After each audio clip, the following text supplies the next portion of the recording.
Bienvenidos al África, 53 países que geográficamente forman una especie de paraíso. Es aquí donde nació la humanidad, un continente que alberga a 936 millones de personas y que posee una riqueza natural que no se encuentra en ninguna otra parte del planeta.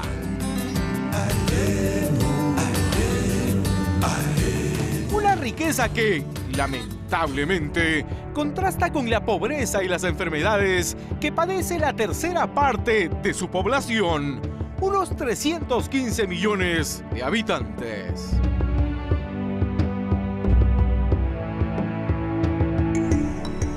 Es el tercer continente más grande del mundo, tiene el 22% de la tierra y aproximadamente el 16% de la población.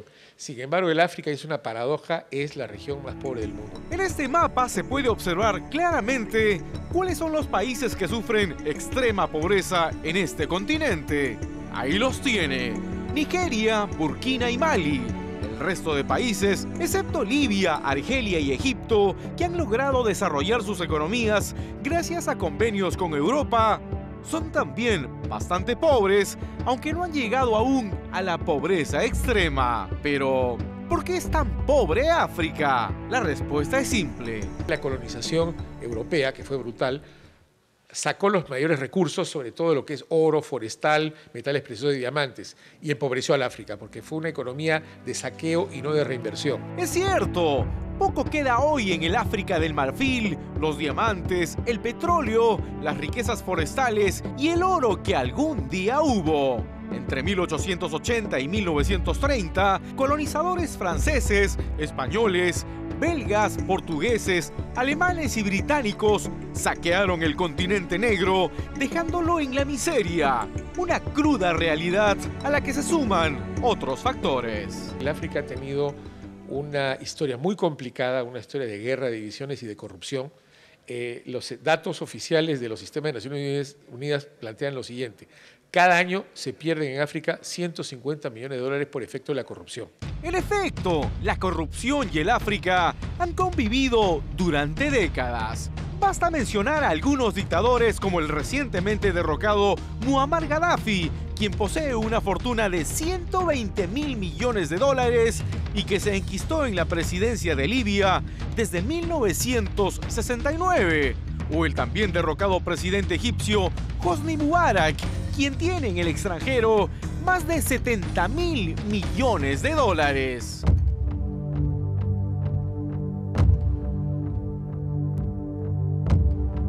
Y es que el África es también la cuna de las dictaduras que inclusive gobiernan hasta hoy, como la de Robert Mugabe, quien es presidente de Zimbabue desde 1987.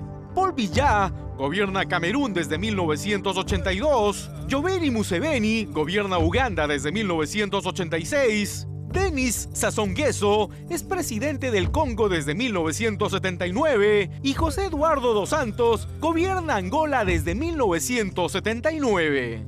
¿Quiere estar al servicio de Uganda, Dr. Garrigan? Sí, claro. En la película El último rey de Escocia, Forest Whitaker encarna al dictador ugandés Idi Amin Dada, quien gobernó ese país entre 1971 y 1979.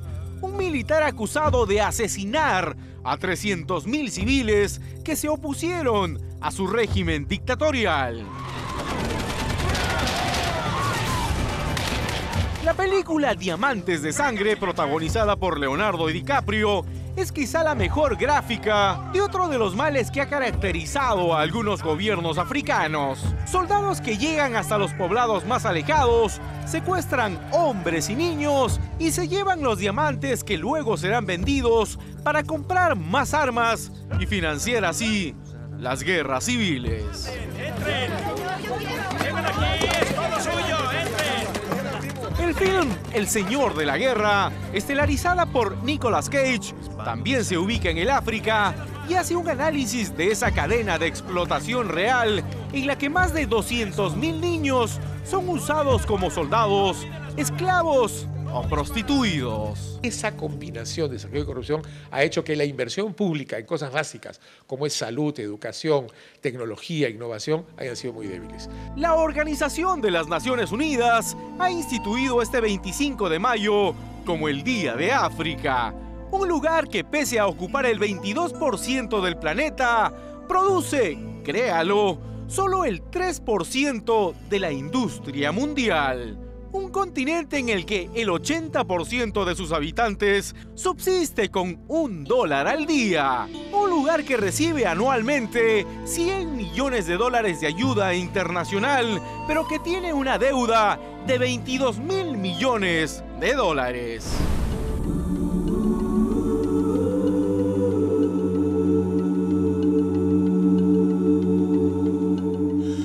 Sin duda, este 25 de mayo no habrá mucho que celebrar para los africanos, de lejos el continente más pobre del planeta, donde 300 millones no tienen agua potable, pero sí una convulsión social increíble. Basta mencionar los levantamientos sociales, algunos de ellos que se libran desde hace más de 30 años en Sierra Leona, Sudán, Angola, Chad y Libia. Sin duda, no hay mucho que celebrar.